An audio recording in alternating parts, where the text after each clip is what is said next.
বৈঠকটা করার সুযোগ এমন একটা সময় পেয়েছেন যখন নাকি আমাদের এখানে শেখ হাসিনার বিচারের রায় হয়েছে এবং আমাদের পক্ষ থেকে ভারতকে অনুরোধ জানানো হয়েছে আমাদের পররাষ্ট্র দপ্তরের পক্ষ থেকে যে ওনাকে যেন ফেরত দেওয়া হয়।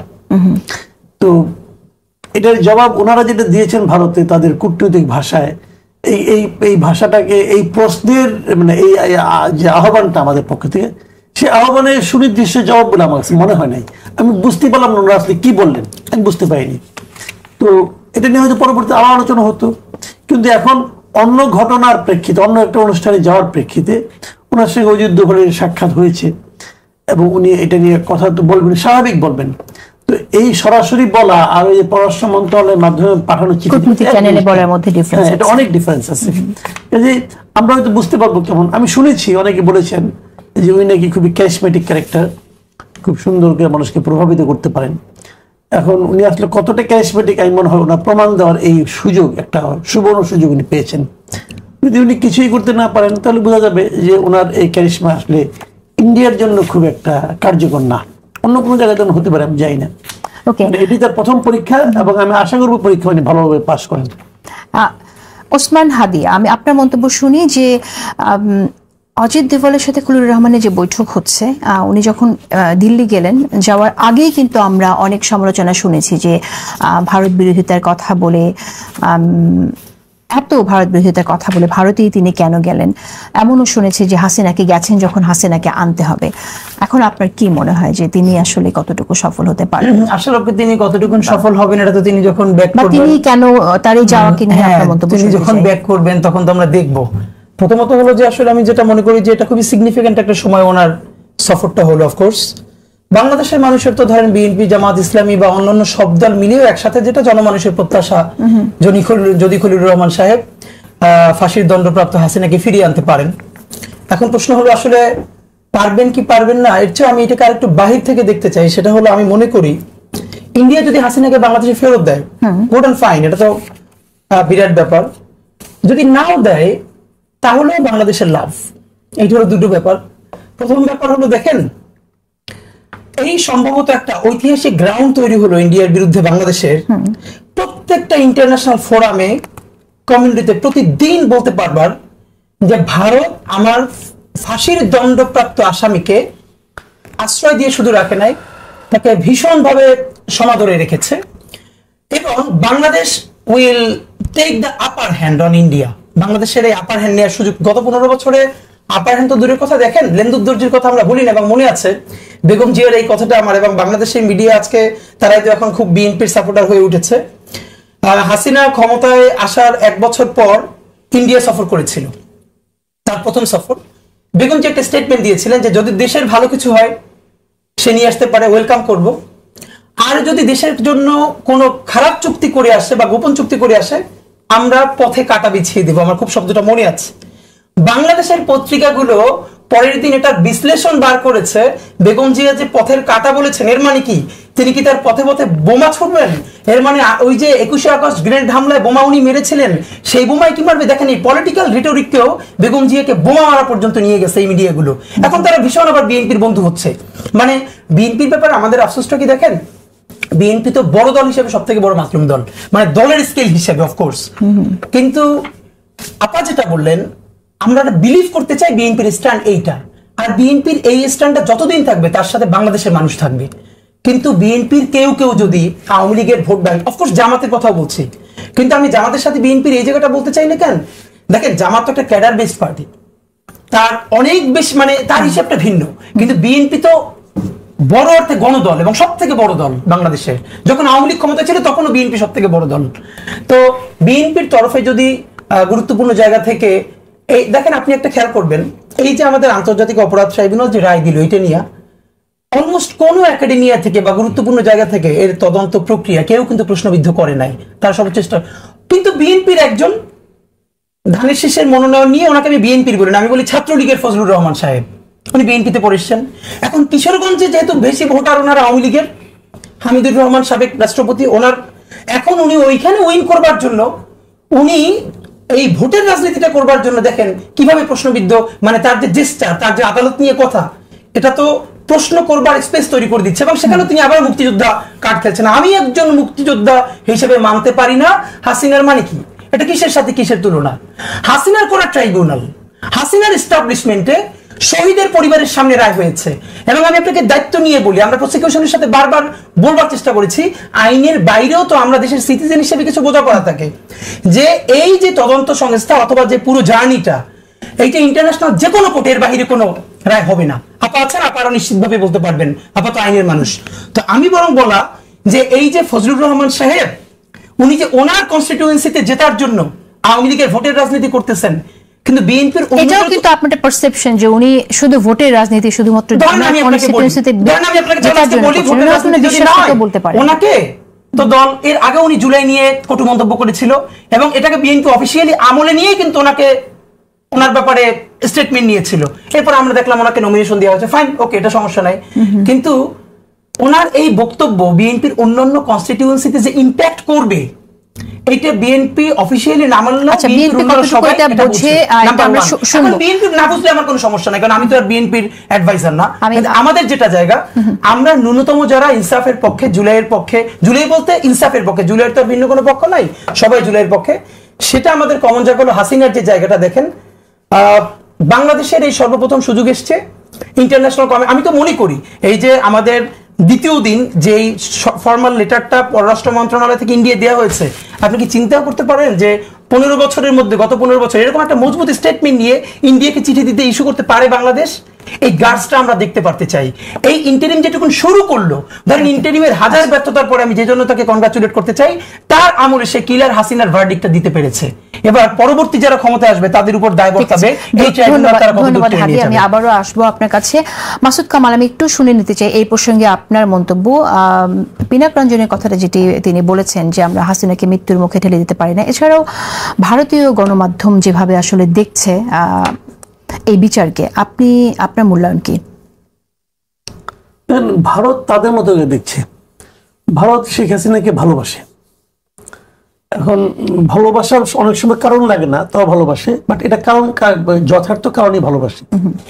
শেখ হাসিনা ভারতকে যা দিয়েছে, ভারত সেটা ভুলতে পারছে না, যে কারণে শেখ হাসিনা এই মানে তাকে না দেওয়ার ব্যাপারে ভারত সম্ভাব্য সব ধরনের চেষ্টাই করবে। লজিক্যাল চেষ্টা করবে, ইলজিক্যাল চেষ্টা করবে, সব চেষ্টাই করবে। কাজে পিনাক রঞ্জন যেটা বলেছে, এটাই ভারতের মনোভাব এখন পর্যন্ত। এখন ভারতের টেকনিক্যাল প্রবলেমটা কি, ভারত চারদিকে, তার সীমান্তের চারদিকে যতগুলি দেশ আছে, তার সঙ্গে বেসিক্যালি কারোরই সুসম্পর্ক নাই, বেসিক্যালি কারোরই নাই। নেপালের মধ্যে একটু ভালো হতে যাচ্ছে এখন, বাট এটাও না হওয়ার মতোই, এটা খুব অস্থির জায়গা। কাজে ভারত একটু বেকায়দা দিয়ে আছে। কিন্তু ভারত যখন আমাদের এখানে একটা পলিটিক্যাল গভর্নমেন্ট আসবে, ভারত তার সঙ্গে সুসম্পর্ক করার জন্য হাত বাড়াবে, যে গভর্নমেন্টটি আসুক। সেক্ষেত্রে আমাদের যে গভর্নমেন্টটা আসবে আগামীতে, তারা হয়তো বার্গেনিং এর পয়েন্ট হিসাবে শেখ হাসিনা ইস্যুটাকে তুলতে পারে। সেক্ষেত্রে কিন্তু তারা আবার অতটা মানে, এখন ভারতের তো আসলে একটু ঝামেলা আছে, কিন্তু তাদের তো একটা দেশ লাগবে যারা তার সঙ্গে যে দিকটা দেশে নিরাপদ থাকতে পারে, নিশ্চিন্ত থাকতে পারে। সে ডান দিকে গেলে বাম দিকের ভয় করতে হয়, সামনের দিকে গেলে পেছনের ভয়টা তার করতে হয়। কিন্তু কাজে তার একটু তো টেনশন ফ্রি একটা জায়গা থাকা দরকার। সেই কারণেই তারা পরবর্তী যে গভর্নমেন্ট আসবে তার সঙ্গে একটা আন্ডারস্ট্যান্ডিং এ হয়তো যেতে পারে। সেই সরকার হয়তো বা এটাকে ইউজ করতে পারে, যদি তারা খুব টেকনিক্যালি এবং আপনার মানে ডিপ্লোম্যাটিক্যালি এটাকে ইউজ করতে পারে, তাহলে হয়তো পরের গভর্নমেন্ট আনতে। কিন্তু এই আপনি কি মনে করেন যে ভারত এই যে বার্গেনিং এর টুল হিসেবে ব্যবহার করতে পারে বলে আপনি বলছেন, যে ভারত সেক্ষেত্রে রাজি হতে পারে শেখ হাসিনাকে ফেরত দিতে? এখন ওই গভর্নমেন্টের সঙ্গে কি বার্গেনিং পয়েন্টগুলো কি হবে তার উপর অনেক কিছু নির্ভর করবে। মানে এটা তো স্বাভাবিক যে শেখ হাসিনা যা দিয়েছিল সেটা তো আর আপনার মানে অন্য কোনো গভর্নমেন্ট যারা আছে, সম্ভাব্য যারা গভর্নমেন্ট, আমি যদি ধরি বিএনপি অথবা জামাত, যাদেরকে ধরি, তাদের কাছ থেকে তো ওটা পাবে না সে, ভাই বলে তো লাভ নাই। কিন্তু মানে একদম না পাওয়ার চেয়ে তো এটা কিছু পাওয়া তো ভালো, ওটুকু তারা আশা করতে পারে। তাদের কাছে যে শেখ হাসিনা খুব গুরুত্বপূর্ণ ব্যাপার একটা, তা কিন্তু না ভাই। রাষ্ট্রের প্রেম আর ব্যক্তি প্রেম এক জিনিস না। কাজে এখানে তারা রাষ্ট্রের স্বার্থ চিন্তা করবে। শেখ হাসিনাকে তাদের এখানে রেখে তাদের যে রাষ্ট্রীয়ভাবে খুব একটা লাভ হয়ে যাবে তাদের, আমি এটা মনে করি না। কিন্তু ওইখানে ওইটা আবার একটা বার্গেনিং একটা জায়গা সে রাখতে চায় ওখানে, যে আমি এটা, কিন্তু এই গভর্নমেন্টের আমলে আমি কোনো মানে সম্ভাবনা দেখি না। ওকে, তাহলে আগামীতে এরকম সম্ভাবনা আপনি দেখছেন যে ভারত হাসিনাকে ফেরত নতুন দিতে পারে গভর্নমেন্ট আসার পর নতুন গভর্নমেন্টের তাদের ক্যারিশমার উপর ডিপেন্ড করবে। শরীফ ওসমান হাদি, আপনার মন্তব্য শুনি, আপনি কিভাবে দেখছেন? আমি আপনার সাথে একটুখানি রেসপন্স করি। মানে আপনি তো স্বতন্ত্র প্রার্থী, due কিন্তু respect, আপনার মানে ক্ষেত্রে- একটা ব্যাপার হলো যে অফকোর্স এটা ভালো হতো যে এই চেঞ্জেস গুলো আনবার আগে জনসচেতনতা তৈরি করা, রাইট? এখন মানে দুটোই প্যারাডক্স। কি অর্থে? আপনি তো ধরেন ফেব্রুয়ারিতে ইলেকশন, আপনার সময় আছে কতটুকুন? তো বিএনপি বা অন্যান্য যে দলগুলো দেশের ভালোর জন্য খুব দ্রুত নির্বাচন দরকার, এটা যেরকম জরুরি, আবার জনসচেতনতা তৈরি করতে হলে তো এই সরকারকে 5 বছর ক্ষমতায় থাকতে হবে। মানে আপনি তো 2 মাসে জনসচেতনতা তৈরি করতে পারবেন না। তো আসলে এই সরকার ধরেন কি করবে? তার তো কিছু জায়গায় সিগনিফিকেন্ট জায়গা দেখাতে হবে, যেহেতু সে 5 বছর থাকছে না বা থাকবেও না। তো এখন তার হাতে যেটুকুন জায়গা আছে, ধরেন এটা তো আর অনেক সিগনিফিকেন্ট ইস্যু না যে দলীয় প্রধানের বা আরো 5 জনের ছবি দিলে। এখন বিএনপির ক্ষেত্রে এটা যেটা ব্যাপার, ধরেন বিএনপির যে বেগম জিয়ার সাথে এবার শহীদ প্রেসিডেন্ট জিয়াউর রহমান বা অন্যদের ছবি।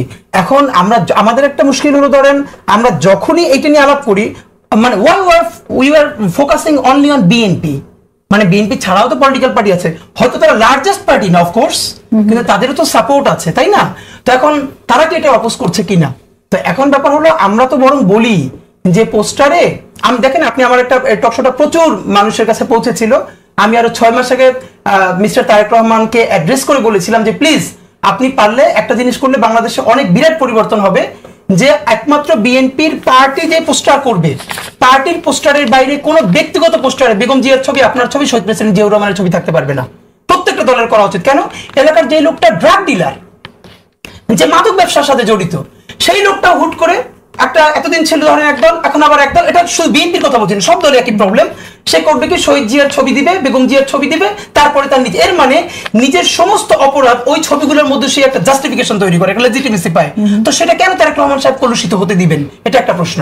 তবে আমার যেটা মনে হয় যে হ্যাঁ, আপা যেটা বলেছেন এটা তো আমাদের পলিটিক্যাল কালচারে নাই। আমরা তো একটা পোস্টারে 36টা ছবি দেখে অভ্যস্ত, কিন্তু আমরা কি কোনোদিন পরিবর্তন হব না? আমাদের তো পরিবর্তন লাগবে। শুরু করব কবে? লেটস ব্রেক দ্য আইস। এবার আমরা চেষ্টা করে দেখি।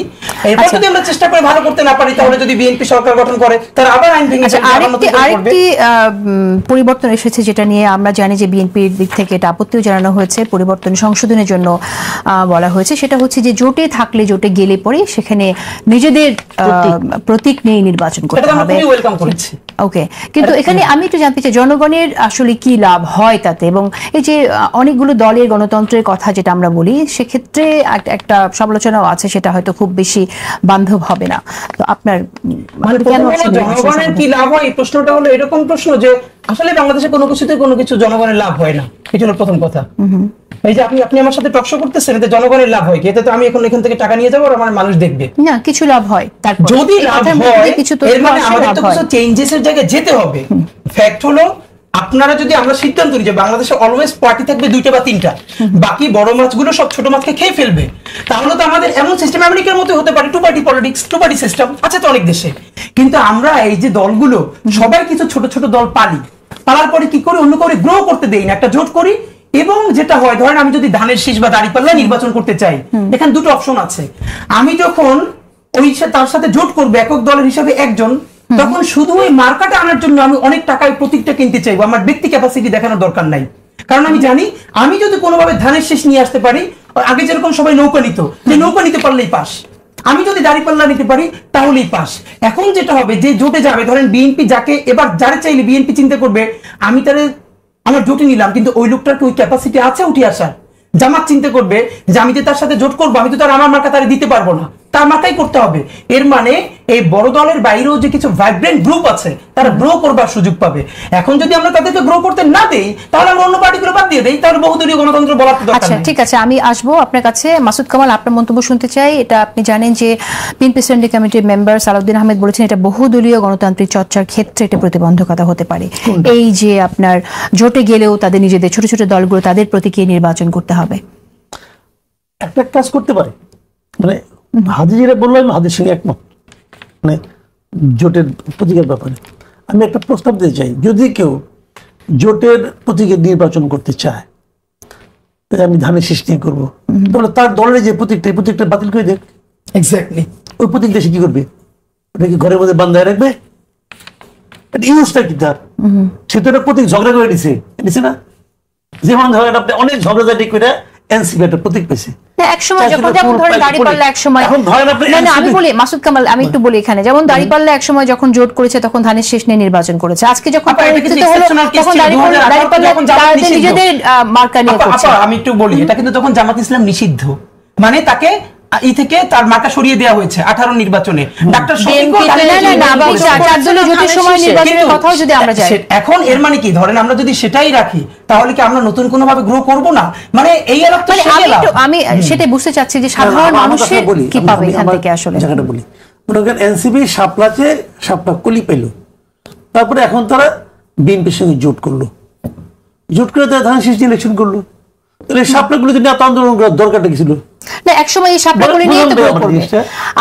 আজকে যদি তারা জোট করে তাদের মার্কাটা ব্যবহারও করে, প্রত্যেকটা যদি ব্যবহারও করে, হোয়াট ইফ যে একটা সময় নিজেদের দলটা বড় বড় স্টার থাকে, তো এবার যদি বিএনপির সাথে জোট করতেই পারে না, এবং সে যদি শাপলাকুলিতে না করে ধানের শীষে করে, এত যুদ্ধ করে শাপলাকুলি আর এই শাপলাকুলি দিয়ে জীবনেও সে গ্রো করবে না।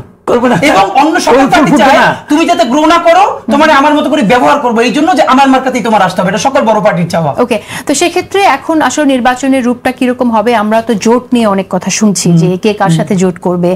আপনার কি মনে হয় যে এই অঙ্কে কে কতটুকু এগিয়ে গেল এবং কার লাভ হলো, রাজনৈতিক লাভ কার হলো? রাজনৈতিক লাভ হলো বড় দলের। আমি একটা এক্সাম্পল দিয়ে বলি আপনাকে।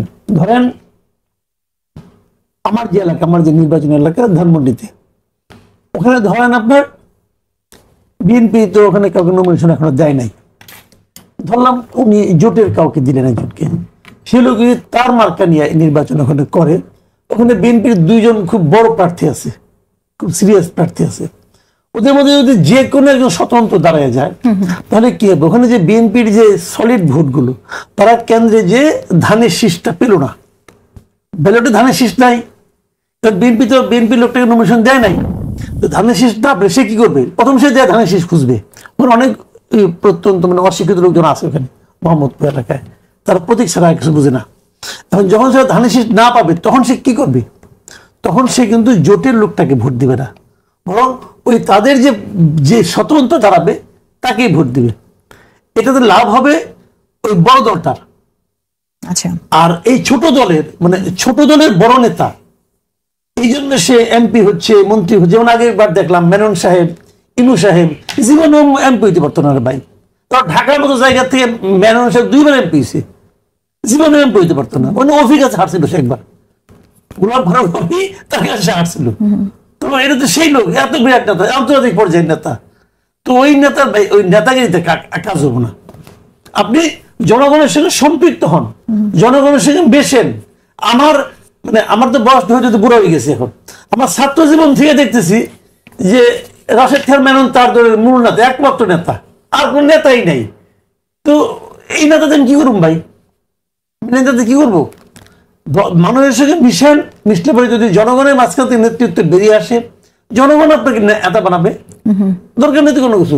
এবং এতে কি হয়, আমি একটা কথা বলি, এতে যে ক্ষতিটা হয়, ইলেকশনে হয়তো বড় দলের লাভ হবে, কিন্তু বড় দলের একটা বড় ক্ষতি হয়। একটা এলাকায় অনেক দিন থেকে তারা রাজনীতি করতেছে, তো তাদের এই রাজনীতির কোনো মূল্য থাকে না। কিন্তু ওই ছোট দলের বড় নেতা এসে এমপি হয়ে যাচ্ছে, তাহলে কি মূল্য থাকলো রে ভাই? যেমন এই ঢাকা হাটে সাইফুল হক ভাই দাঁড়াইছিল, খুব ভদ্রলোক, কোদাল মার্কা নিয়ে। কারণ উনি তো একটা দলের 1 নম্বর নেতা, উনার দলের 1 নম্বর নেতা না, জোটের সঙ্গে উনি আছে। কারণ ওনাকে যদি দেয় তাহলে মির্জা আব্বাসকে বসাই দিতে হবে তো। তাহলে এটা কি আপনি মনে করেন এটা হলো? তো এইগুলি কিন্তু না রকম বিষয়। তাহলে এই লোকটা এতদিন ধরে মির্জা আব্বাসের নাম শুনতেছে সেই 80 দশক থেকে, বিএনপি করে লোকটা। তাহলে আমি একটু উদাহরণ দিয়ে বললাম খালি। তো এখন কথাটা হলো, একটা লোক এত বছর ধরে বিএনপি করলো, এত বছর ধরে ইয়ে করলো, আমাত করলো, অমুক করলো, তমুক করলো, তার এত বছরের কন্ট্রিবিউশন একটা রাজনৈতিক ইকুয়েশনের কারণে সে নাই হয়ে গেল। ওইখানে উড়ে এসে জুড়ে বসতো আরেকজন। এটা হয় না রে ভাই, এটা উচিত, এটা রাজনীতির জন্য আপনি যেটা বলছেন সেটা হচ্ছে জোট হয়ে উড়ে এসে জুড়ে বসার ব্যাপারটা তো না। এখানে আমরা দেখি যে অনেক সময় একসাথে যুগপৎ আন্দোলনের কথাও এখানে আছে। যদি হঠাৎ করে শুধুমাত্রই ক্ষমতায় যাবার জন্য জোট হয় তখন বিষয়গুলো নিশ্চয়ই প্রশ্নবিদ্ধ হতে পারে, কিন্তু যারা একসাথে আন্দোলন করেছে, অন্যান্য দলে ছিল, সেই জায়গাতে উড়ে এসে জুড়ে বসার ব্যাপারটা হয় না। আর যদি আপনি উড়ে এসে জুড়ে বসার কথাই বলেন, তাহলে আমরা রাজনৈতিক কালচারে কি দেখিনি যে ব্যবসায়ী হঠাৎ করে আসলেন একজন, তিনি মনোনয়ন পেয়ে গেলেন? সেটাও তো নিশ্চয়ই না, সেটাও তো আছে, সেটাও তো আছে। এমনকি আপনার এমনও আছে যে দৃশ্য আপনাকে বেদনার্থ করেছে, সেই দৃশ্যকে উদাহরণ হিসেবে আনতেছেন কেন? আনতে চাই না। কিন্তু সেক্ষেত্রে আমরা এমনটাও দেখেছি যে আপনার যে দলেই, প্রতিটি দলে এরকম আছে, আমরা অতীতে দেখেছি যে খুব বেশি সময় না দেওয়ার পরে, যোগ্য না হওয়ার পর তাকে মনোনয়ন দেওয়া হয়েছে। পরিবর্তন দুই দলেরই ক্ষতি। এক নম্বর হলো যে দলটা, সেই দলের যারা নিবেদিত প্রাণ নেতাকর্মী তারা ক্ষতিগ্রস্ত হয়। আবার ধরেন রাশেদ খান মাইনের দলটা ধরি, অথবা ইনুর দলটা ধরেন, ইনু সাহেবের দল জাসদ একটা বড় দল ছিল মোটামুটি এক সময়। সেই দল এই একটা আসন পাওয়ার জন্য, আরেকটা আসন পাওয়ার জন্য, ওনার প্রিয় এক ভদ্র মহিলাকে আসন দেওয়ার জন্য ওনারা কি হলো যে শেখ হাসিনার ভিত্তি পরিণত হয়েছিল তো। ওনার যেটা পলিটিক্স ছিল, সেই পলিটিক্সটাকে উনি জনজনে দিয়েছে কেবল নিজে এমপি হওয়ার জন্য এবং নিজে মন্ত্রী হওয়ার জন্য। তাহলে ওই রাজনীতিটা ধ্বংস হয়ে যাচ্ছে, দরকার নাই তো কোনো কিছু না। কিন্তু সেটা ঠিক আছে, আমি একটি জিনিস এখানে আমি একটু বলতে চাই, সেটা হলো যে আপনার ছাড় দিতে চাইলে অন্যভাবেও দেয়া যায়। সে জায়গায় প্রার্থী দিল না, যে যোগ্য প্রার্থী সেখানে আসন নিয়ে আপনার নির্বাচন করার কথা, তাকে হয়তো নির্বাচন করার সুযোগই সে পেল না এবং স্বতন্ত্র প্রার্থী হিসেবে কাউকে সমর্থন দিয়ে দেওয়া হলো। সেটাও তো হতে পারে। সেই বিষয়ে ওসমান হাদি আপনার মন্তব্য শুনি আগে। প্রথম কথা হচ্ছে যে ধরেন নির্বাচন কমিশনের জন্য এবার এটা খুব টাফ, কিন্তু করতে পারলে যেটা ভালো হতো, আমরা ছোটবেলা থেকে দেখে এসেছি যে আপনি নিশ্চয়ই জানেন যে প্রত্যেকটা যে ভোট কেন্দ্রের সামনে মোস্টলি যেগুলো বড় পলিটিক্যাল পার্টি 3-4টা, তাদের ভিন্ন ভিন্ন কাউন্টার থাকে, অনেক কর্মী থাকে কেন্দ্র পাহারা দেওয়ার জন্য। এই যে আমরা বলি না যে কেন্দ্র পাহারা দিবে, এই কেন্দ্র পাহারা দেওয়াটা খুব খারাপ। পলিটিক্যাল পার্টির লোক কেন কেন্দ্র পাহারা দিবে? রাষ্ট্রের কাজ কি? সরকারের কাজ কি? ধরেন আপনি যখন দেখবেন, আপনি আরবান মিডল ক্লাসের একজন নারী, আপনি একটা সুষ্ঠু গিয়ে ভোট দিতে চান, সামনে আপনাকে কেউ ডিস্টার্ব করবে না। আপনি যখন দেখবেন কেন্দ্র পাহারার নামে একে অপরের সাথে ঝগড়া করছে, টানাটানি করছে, আপনার তো যাওয়ার রুচি কুলাবে না, নাম্বার 1। নাম্বার 2, এখানে খুব একটা বেসিক কোশ্চেন আছে, আমি আপনাকে বলি। আপনি জানেন যে একটা কেন্দ্রে 8 থেকে 10টা বুথ থাকে, তো আমার ভোটটা কোন বুথে দিব এটা অনেকেই জানে না। তো যেটা করে নির্বাচনের দলগুলো, তারা সামনে ওই রিসিপ্টটা দেখে তারপরে তাকে বলে দেয় যে আপনার বুথটা এখানে, আপনার বুথটা এখানে, এই 5-6টা বলে দেয়। ইউনিয়ন পর্যায়ে, উপজেলা, জেলা পর্যায়ে মুশকিল হলো, ধরেন আগে যখন নৌকা ছিল, তো এখানে বিএনপির একটা কাউন্টার আছে, ওইখানে নৌকার একটা কাউন্টার আছে, ওখানে জাতীয় পার্টি জামাতের, যে কাউন্টার থেকে ওই সাপোর্টটা নেয় তাকে ধরে নেয় সে ওখানে ভোট দিবে। মানে আমি যদি বিএনপির জায়গা থেকে ওই হেল্প নিলাম, তাহলে ধরে নেয় যে নৌকার লোক ধরে নেয় যে বিএনপিতে ভোট দিচ্ছে। যদি আমি জামাতের জায়গা থেকে ধরে নিলাম, তাহলে ধরে নেয় জামাতের জায়গা থেকে ভোট দিচ্ছে। আমি যদি এই হেল্পটা নিতে গিয়ে আগে আমি জেনে যাই যে আমি কোথায় ভোট দিচ্ছি, তাহলে নির্বাচন কমিশনের কাজ কি? নির্বাচন কমিশনের যেটা করা উচিত, কেন্দ্রের সামনে কোনো দল কোনো বুথ বসাতে পারবে না, কোনো পোস্টার বসবে না। নির্বাচন কমিশন 2-3-4টা বুথ করে দিক, যখনই কোনো ভোটার যাবে গিয়ে তার এনআইডি দেখাবে, তাকে ওখানকার সরকারি সাপোর্ট বলবে যে ঠিক আছে আপনারটা এই বুথে পড়েছে, সে গিয়ে ভোটটা দিয়ে আসবে। তাহলে তো তাকে লোকেট করা যাচ্ছে না। এই পরিবেশ যদি তৈরি করা যায়, আর কেন্দ্র পাহারা তো দিবে পুলিশ, কেন্দ্র পাহারা দিবে বিজিবি, কেন্দ্র পাহারা দিবে হলো আর্মি। যদি এই যে সবাই বলে বিএনপি কেন্দ্র পাহারা দিবে, জামাত কেন্দ্র পাহারা দিবে, তো এরা কেন্দ্র পাহারা দিতে দিতে যে ভোট নাই করে ফেলবে, সেই পাহারা কে দিবে? এই জন্য বরং যেটা দরকার যে শুধু তারা ভোটটা দিয়ে আসবে, আর পাহারা দেওয়া লাগবে না, পাহারা দিবে সরকার। না, এই কেন্দ্র পাহারার কথা আমরা শুনছি যে কেন্দ্র পাহারা দিতে হবে। মাসুদ কামাল, আপনার কাছে কি মনে হয়? এর পাশাপাশি একটা বিষয়টা জানতে চাই, সেটা হলো যে ডিসি রদবদল নিয়ে আমরা শুনছি যে উদ্দেশ্য প্রণোদিতভাবে জামাত ইসলামী থেকে অভিযোগ করছেন যে উদ্দেশ্য প্রণোদিতভাবে ডিসি রদবদল করা হচ্ছে। আর বিএনপি থেকে উল্টো দিকে এমনটা শুনছি যেখানে ডিসি না বরং নির্বাচন কমিশনে যাতে সেখানে রিটার্নিং কর্মকর্তা নিয়োগ করে সরাসরি, সেই দাবিটা নির্বাচন বিএনপির পক্ষ থেকে এসেছে। আপনার কি মনে হয় যে ইসি আসলে সেরকম লোকবল আছে কিনা, সক্ষমতা আছে, এটা করতে পারবে? দেখেন, এক নম্বর কথা হলো এই ডিসি পরিবর্তন যেটা হয়েছে, এর মধ্যে প্রায় 52টা ডিসি পরিবর্তন হয়ে গেছে অলরেডি। এটাকে আমি ঠিক মনে করি না, এটা কাজটা ভালো হয়নি, একদমই ভালো হয়নি। নির্বাচন কমিশন যদি একটা সুষ্ঠু নির্বাচন করতে চায়, নির্বাচন কমিশনের উচিত হবে শিডিউল ঘোষণা করার পর, যেহেতু শিডিউল ঘোষণা করার পর সমস্ত প্রশাসন কিন্তু নির্বাচন কমিশনের আন্ডারে চলে আসছে, শিডিউল ঘোষণা করার পর নির্বাচন কমিশন নিজের বিবেচনায় আবার নতুন করে সব জেলার ডিসি আবার সাফল করবে। ওকে, এটা আমি মনে করি তার উচিত হবে। তাহলে কি হবে, দুটো ঘটনা ঘটবে। একটা হলো যে এই যে বিএনপি বলছে জামাতের ডিসি, আবার জামাত বলছে বিএনপি ডিসি, এই অভিযোগটা তখন আর কিন্তু এক্সিস্ট করবে না। বিপরীত দিকে নির্বাচন কমিশন যে সিরিয়াস এবং তারা যে সাহস করতে পারে, তাদের যে আসলে একটা মেরুদণ্ড আছে, এটা ওনারা দেখানোর একটা শেষ সুযোগ পাবেন। এটা হলো এক নম্বর কথা। আর দুই নম্বর কথা হলো যে ডিসি আসলে কি হয়, ডিসিরা হয় রিটার্নিং অফিসার। প্রত্যেক জেলায় একজন রিটার্নিং অফিসার, এটা কিন্তু জেলায় থাকে একজন রিটার্নিং অফিসার। তো প্রত্যেক জেলায় একজন নির্বাচন কমিশনের কর্মকর্তাও আছে, প্রত্যেক জেলায় আছে নির্বাচন কমিশনের কর্মকর্তা, উপজেলা পর্যন্ত আছে, উপজেলা পর্যন্ত আছে। উপজেলা নির্বাচনটাকে মূলত নিয়ন্ত্রণ কে করে, উপজেলা নির্বাহী অফিসার। তো নির্বাচন কমিশনের লোকবল যত কমই থাকুক, কিন্তু জেলা পর্যায়ে তার নির্বাচন কর্মকর্তা আছেন একজন, জেলা নির্বাচন কর্মকর্তা। উপজেলা পর্যায়ে উপজেলা নির্বাচন কর্মকর্তা আছেন, এবং উপজেলা নির্বাচন কমিশনের বেশ কয়েকজন কর্মীও আছেন। কিন্তু এত কর্মী আছেন কি আমরা জানি আছে যে এই যে ভোট কেন্দ্রগুলোকে যাওয়া। আমি বলি আপনাকে, প্রিজাইডিং অফিসার করার মতো অত কর্মী নাই। প্রিজাইডিং অফিসার কি উপজেলা নির্বাহী অফিসার বানায় নাকি? ওগুলো তো স্কুল কলেজের টিচাররা আসে, ব্যাংকের কর্মকর্তারা আসে, ওরা রিপোর্ট করে ইউনোর কাছে, ওরা রিপোর্ট করে ডিসির কাছে। ওই ইউনো রিপোর্টে নির্বাচন কর্মকর্তার কাছে যা করলেই তো হয়, কোনো প্রবলেম তো নাই। এবং ইউনোকে বলা হচ্ছে সে এই উপজেলার আপনার প্রশাসনিক সে হেড বলা হচ্ছে। তো ওই ইলেকশনের সময়কালের জন্য নির্বাচন কর্মকর্তা যা তাকে হেড বানিয়ে দিলেই হয়। বলতে হবে যে ইউনো পর্যন্ত তার কথা শুনতে বাধ্য থাকবে, করে দিলেই তো হয়। কিন্তু তা তো আপনি করছেন না। এখন এই দায়িত্বটা কিন্তু নির্বাচন কমিশনের, তারা দায়িত্বটা নেই, তারা বলুক যে এভাবে না হলে আমরা করতে পারবো না। এটা বলার যদি ওনাদের হ্যাডম থাকে তাহলে হবে, আর তা না হলে পুতু পুতু করবে যে নাকি শেখ হাসিনার সময় করতো, শেখ হাসিনা যা করতো ওরা তাই শুনতো, সরকার যা বলবে তাই শুনবে। আরো একটি গুরুত্বপূর্ণ বিষয় হচ্ছে যেটা নির্বাচন কমিশনার বলেছেন, সিইসি বলেছেন যে রাজনৈতিক দলগুলো সদিচ্ছা খুব গুরুত্বপূর্ণ সুষ্ঠু নির্বাচনের জন্য। সেই বিষয়ে মাসুদ কামাল, আপনি জানেন যে আজকে একটি বিষয় নিয়ে অনেক আলোচনা হয়েছে। আমরা দেখেছি যে একজন ব্যক্তিকে এখনো তিনি হেফাজতে আছেন, কিন্তু আরেকজন ব্যবসায়ী, মোবাইল মালিকদের ব্যবসায়ী সংগঠনের নেতা, তাকে বাসা থেকে তুলে নিয়ে যায় এবং এরপরে আবার ছেড়ে দেয়, বিনা ওয়ারেন্টে তাকে নিয়ে যাওয়া হয়েছে। এবং আরেকজন এখনো আছে, এবং আমরা জানি যে এখানে মোবাইল দোকানগুলো বন্ধ ঘোষণা করেছে অ্যাসোসিয়েশন থেকে। আমি শুনতে চাই যে আসলে এইরকম ঘটনা এখন ঘটলো, এটা আসলে কিসের আলামত? এখানে কিন্তু কয়েকটা পার্ট আছে। সরকার একটা সিদ্ধান্ত নিতে যাচ্ছে, এটা একটা বেসিক সিদ্ধান্ত। বেসিক সিদ্ধান্তটি ধরনের যে আমাদের এখানে প্রচুর কিন্তু ব্যাগেজ পার্টি আছে যারা বিদেশ থেকে মোবাইল নিয়ে আসে, মানে আপনার ফ্রি পোর্ট থেকে এয়ারপোর্ট বিভিন্ন জায়গা থেকে মোবাইলটা নিয়ে আসে। একটা একটা করে কিন্তু বসুন্ধরা যত মোবাইল আমরা পাবেন, যত মোবাইলের মার্কেট আছে পাবেন, এদের ম্যাক্সিমাম কিন্তু ওভাবে আসে। ওভাবে আসলে পরে সাধারণ মানুষ একটু কম দামে মোবাইলটা পায়, কিন্তু এই মোবাইলে কোনো ওয়ারেন্টি থাকে না, কোনো ওয়ারেন্টি আর দেয় না। কিন্তু তাহলে শোরুমে আপনি যদি বসুন্ধরায় যান, দেখবেন আপনি স্যামসাং এর যে শোরুম আছে, সেই শোরুমে একটা মোবাইলের যে মোবাইলটার দাম মনে করেন 1,50,000 টাকা, সেই মোবাইলটা আপনি এই বসুন্ধরাতেই পাশের একটা দোকান থেকে 1,10,000 পাই যাবেন। আমার নিজের অভিজ্ঞতা আছে এটা।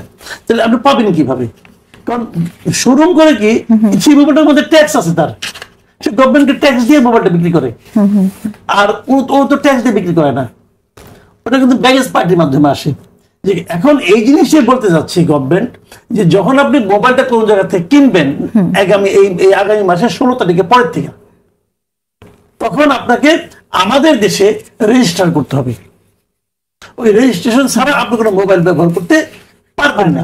এর অনেকগুলো পজিটিভ দিক আছে। কিন্তু পজিটিভ দিক কি আছে, যেমন ধরুন আমার মোবাইলটা আমি রেজিস্ট্রেশন করছি, রেজিস্ট্রেশন এখন এই মোবাইলটা যদি রেজিস্ট্রেশন না হয়, এই মোবাইল আমি কোনো সিম চালাতে পারবো না। কিন্তু এখন আমার মোবাইলটা যদি চুরি হয়ে যায়, কে চোর নিয়ে গেল, তাকে এটা ভেঙে ভেঙে বেচতে হবে, কারণ সে এটা তো চালাতে পারবে না, চালাতে পারবে না। এইগুলো দিক থেকে কিন্তু পজিটিভ দিক। কিন্তু এই একটা পজিটিভ বিষয়কে যেভাবে হ্যান্ডেল করা হয়েছে, এটা হলো খুব আনফর্চুনেট।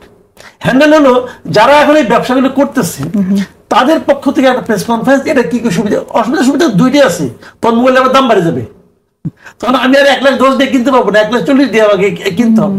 এটা হলো অসুবিধা, মানে মাস পিপুলে একটা দাম বেড়ে যাবে, খরচ বেড়ে যাবে, এটার ব্যাপার আছে। কিন্তু এটা নিয়ে যারা আন্দোলন করতে চাচ্ছে, তাদের আন্দোলনটা থামানোর জন্য খুবই নেককার জন্য একটা পদ্ধতি গ্রহণ করা হয়েছে। আজকে একটা প্রেস কনফারেন্স তারা ডেকেছিল, প্রেস কনফারেন্সে মূল উদ্যোক্তা ছিল যারা, মানে মিডিয়া অ্যাডভাইজার বলা হচ্ছে, আসলে উনি মূল উদ্যোক্তা ছিলেন, একজন সাংবাদিক উনি। উনাকে মধ্যরাতে বাইরে থেকে ধরে নিয়ে আসা হয়েছে, ডিবি জিজ্ঞাসাবাদ করবে, 12 ঘন্টা আটকে রাখা হয়েছে। আরো একজন যারা আছে তারা এখন আটকে রাখা হয়েছে। এই যে প্রক্রিয়াটা, এটা তবে হাসিনার আমলে ছিল। আপনি একটা ভালো কাজ করার জন্য একটা মন্দ পদ্ধতি যেন অবলম্বন করবেন, এই জিনিসটা তো আমরা চাই না। এক ডিবি হোক পুলিশই হোক, মধ্যরাতে আপনি আমার বাড়ি থেকে নিয়ে আসবেন কেন?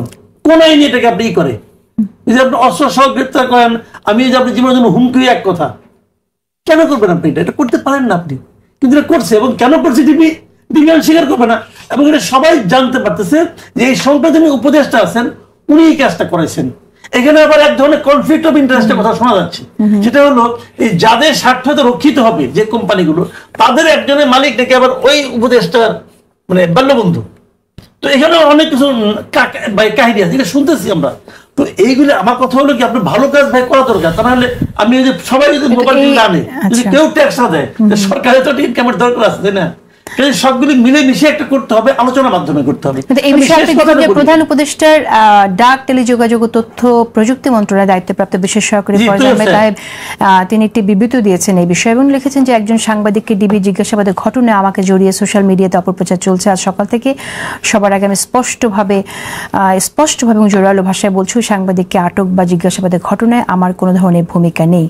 এই অভিযোগ সম্পূর্ণ মিথ্যা বলতে চাচ্ছেন। আমি সম্পূর্ণ পড়েছি, সম্পূর্ণটা পড়েন, পড়লে আপনার কাছে মনে হবে ওনার কিছু ভূমিকা আছে। সরাসরি কেউ ভূমিকার কথা স্বীকার করে বলেন আপনি? কেউ স্বীকার করে না, বাট ওনার ভূমিকা আছে, ওটা আপনি পড়লেই বুঝতে পারবেন। বাট আমার কোশ্চেনটা অন্য জায়গায়। আমার কোশ্চেনটা হলো কি, এইগুলি কি সরকারের ম্যান্ডেট? এগুলি কি সরকারের কাজ? এখন এটা এমন একটা কাজ যার সঙ্গে সারা দেশের মোবাইল বিক্রিত যে সম্ভব একটা স্বার্থ আছে, এইগুলি করবে পলিটিক্যাল গভর্নমেন্ট। এগুলো আপনার কাজ না। আপনি এগুলো মাথা খামাচ্ছেন। আপনি কি বিদেশ থেকে আসবেন? ওই ভদ্রলোক তো দোচনা করি, উনি বিদেশ থেকে এসে আমার দেশকে মানুষ করে দিবে? তো থাকেন তবে এখানে, ওই দেশের নাগরিক তো ছেড়ে আসেন, তত আসবেন না, 2 দিন পর তো ফুরুত মারবেন। এগুলো ফাইল দাবি। মানে মুদ্রা কথা হলো কি, এগুলো আপনাদের কাজ না। এই যে পোর্ট দিয়ে দিচ্ছে, যেদিন শেখ হাসিনার রায় ওই দিন 2টা পোর্ট দিয়ে দিল, সিগনেচার করে দিল। এগুলি কি আপনাদের কাজ? এটা করার ম্যান্ডেট কি আপনার আছে? বলতে আমার সব ম্যান্ডেট আছে, সব ম্যান্ডেট আপনি দেওয়া হয় নাই ভাই, এত কথা করেন না। আচ্ছা, আমি শরীফ ওসমান হাদি, আমি আপনার কাছে শুনি, আমরা এই কথাটা খুবই শুনি, বারবার শুনি যে গণঅভ্যুত্থানের সরকার সবকিছু করার ম্যান্ডেট আছে, কিন্তু আসলে এই যে কাজগুলো করা হচ্ছে, এই যে ঘটনাটির কথা আপনি শুনলাম, সেই বিষয়টা আমি আপনাদের শুনতে চাই যে রাজনৈতিক দলগুলোর সাথে ম্যান্ডেট আছে কিনা সেই তর্কে না গিয়ে আমি বলতে চাই যে কিছু কিছু সিদ্ধান্ত স্টেক হোল্ডারদের সাথে আলোচনা না করে যে নিচ্ছে সরকার, সেটাকে আপনি কিভাবে দেখেন? প্রথমত ব্যাপার হচ্ছে, ধরেন এই সরকারটা রাজনৈতিক সরকার না, কিন্তু রাজনৈতিক দলগুলোর সরকার। কোন রাজনৈতিক সরকার এখন পর্যন্ত এই সরকারকে মানে করে নাই যে আমরা এই সরকারের সাথে নাই বা সাপোর্ট করছি না। প্রত্যেকটা দল, তাদের সবার কিছু অভিযোগ আছে, কিন্তু সবাই বলে এটা আমাদের সরকার, গণ অভ্যুত্থানের সরকার। ফাইন। এখন একটা ব্যাপার হলো, এই সরকারের মূল ফোকাস কিসে? মূল ফোকাস তো অফকোর্স সংস্কার, বিচার, সংস্কার, নির্বাচন, এই তিনটাই। তো এরপর সরকারের কিছু অলওয়েজ রুটিন ওয়ার্ক থাকে। তো আমার মতে যেটা খুবই স্পষ্ট, নির্বাচন কাছাকাছি এসছে, বরং সে ওই খুচরা রুটিন ওয়ার্ক কমিয়ে দেওয়া দরকার। এই যে এইটা নিয়ে আলাপ হলো, এটা নিয়ে আমি ডিটেল দেখি নাই, জন্য আমি বক্তব্য দিচ্ছি না। বাট মাসুদ ভাই তো বললেন যে এটা গুড ফেইথ হলেও প্রক্রিয়াটা এটা হয়ে থাকলে এটা ভুল হয়েছে। ভালো কাজ, অফকোর্স এটা ভালো কাজ। রাষ্ট্র নইলে যদি সবাই ট্যাক্স ছাড়া ফোন নিয়ে আসে, রাষ্ট্র চলবে কি করে? রাষ্ট্রের তো আর্নিং লাগবে। কিন্তু ব্যাপার হলো, এইগুলো যেন আরো ভবিষ্যতে প্রশ্ন তোলার সুযোগ না হয়, এই জায়গাটা আমাদের খুবই ক্লিয়ার থাকা দরকার। কিন্তু আমার যেটা মনে হয় যে এই সরকারের এখন একটা মানে অ্যাটলিস্ট রুট ম্যাপ দেওয়া উচিত যে ফেব্রুয়ারি পর্যন্ত ইলেকশনের তো একটা জার্নি আছেই, ইলেকশনের বাইরেও সে আর কি এখন একটা সময় এসেছে, নভেম্বর তো অলমোস্ট শেষের দিকে, ডিসেম্বর, জানুয়ারি, ফেব্রুয়ারি, এরপরে ফেব্রুয়ারিতে নির্বাচন। তো এখন তার একদম একটা রোড ম্যাপ প্রকাশ করা উচিত যে ইলেকশনের জার্নিটা তো আমার এরকম আছেই, এর বাইরে যেমন আর কয় মাসের মধ্যে, কয় সপ্তাহের মধ্যে আর কয়টা সম্ভাব্য রায় আসতে পারে, এটার একটা গাইডলাইন। আমি কি মৌলিক সংস্কার বা জুলাই চার্টারটা স্বাক্ষরের ব্যাপারে মানে একদম বেসিক কাজগুলোর একটা রোডম্যাপ তার ওপেন করে দেওয়া উচিত। এবং আমরা খাতা কলম নিয়ে বসে থাকবো যে সে এই যে মাত্র অল্প কিছু কাজ বলেছে, এটা সে কতটুকু করতে পারছে, এর উপরে আমরা টিক দিতে থাকবো। কিন্তু এখন যদি সে আরো খুচরো কাজ করতে থাকে, তার তো সময় নেই। তখন হবে কি, তার ভালো কাজগুলো দেখেন। আজকেও কিন্তু আমি একটা জিনিস খেয়াল করলাম, খুনি হাসিনার ফাঁসির পরে বাংলাদেশে যেই পরিমাণ আলোচনা হওয়ার কথা ছিল, যেই পরিমাণ, সেই আলোচনা কিন্তু নাই মিডিয়া এবং অন্য জনপরিসরে, তুলনামূলক কম হয়েছে। এর মানে আমরা ওই সিগনিফিকেন্সটা এখনো বুঝতেই পারছি না। তা আমার মনে হয় যে এইরকম ছোট ছোট কিছু ভুল কাজ বলি বা কম গুরুত্বপূর্ণ কাজে ওই সিগনিফিকেন্ট আলোচনাগুলোকে হ্যাম্পার করে, রাদার তাদেরকে শুধু এখন এই সামনে যে কাজ এখানেই ফোকাস থাকা উচিত। ওকে, আমি মাসুদ কামাল আপনার কাছে শুনতে চাই যে সুষ্ঠু নির্বাচনের জন্য রাজনৈতিক দলগুলোর বড় দায়িত্ব, যেমনটি আমি বললাম সিইসি বলেছেন, সেই বিষয়টা শুনতে চাই। আপনার কাছে কি মনে হয় যে সবগুলো দলকে আসলে একইভাবে সহযোগিতা করবে কি না সুষ্ঠু একটি নির্বাচনের জন্য? এখানে আরও বিষয় আছে, জাতীয় পার্টির নির্বাচনে আসা নিয়েও দ্বিধাদ্বন্দ্ব আছে। আপনি কি মনে করেন পরিবেশটা কেমন হবে? এই সিইসির যে আহ্বানটা না, এই আহ্বানটা আমার কাছে মনে হয়েছে যে আগে ভাগে নিজের দায় এড়ানোর একটা প্রচেষ্টা। কারণ একটা জিনিস হলো কি, শোনেন, নির্বাচন যদি ফেব্রুয়ারিতে হয়, নির্বাচনে আইন শৃঙ্খলার সবচেয়ে বড় আশঙ্কাটা আপনি কোথায় দেখেন বলেন তো? কোথায় দেখেন? জয় হাসিনার ছেলে জয় সজীব অজয়, যে নাকি আমেরিকান নাগরিক, কিন্তু যে নাগরিকত্ব নিয়েছে, নির্বাচন পণ্ড করার ঘোষণা উনি রয়টার্সকে বলছেন যে তারা এই নির্বাচন প্রতিরোধ করবে। প্রথমত তার কথা আমি কোনো পাত্তাই দিই না, যে ভদ্রলোক উনি এটা বড় রোধ ঘিরে রাখেন, এক নম্বর।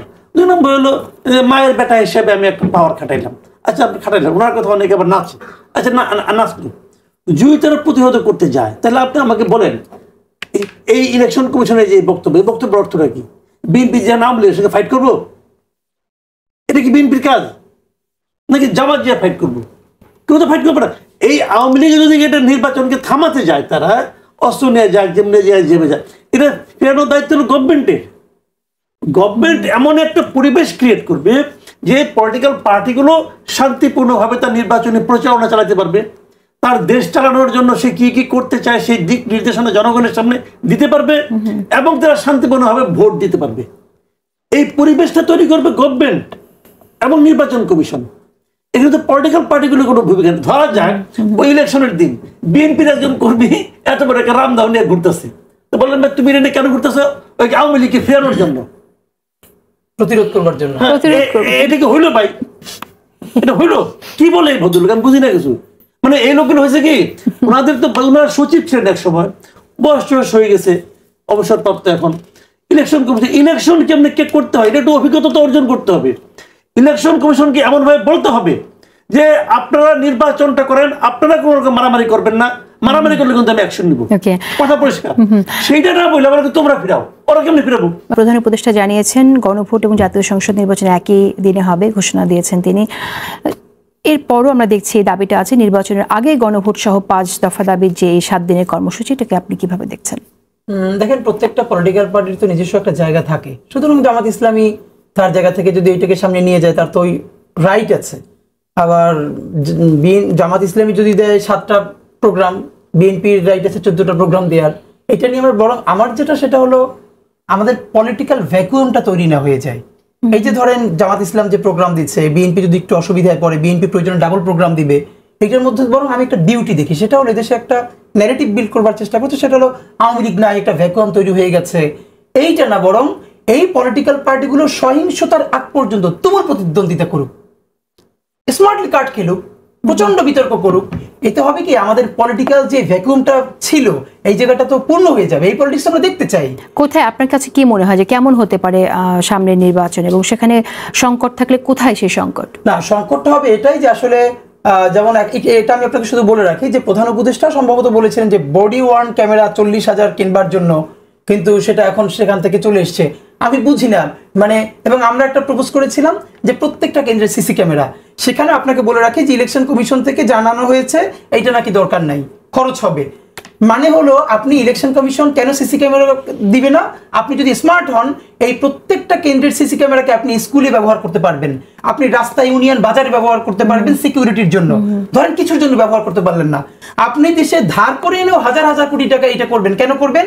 কারণ আজ পর্যন্ত বাংলাদেশ যত ধ্বংস হয়েছে এর প্রধানতম কারণ সুষ্ঠু নির্বাচন না হওয়া, মানে পিসফুল ট্রানজাকশন অফ পাওয়ার না হওয়ার কারণে আপনার দেশে গণতন্ত্র দাঁড়াতেই পারে নাই।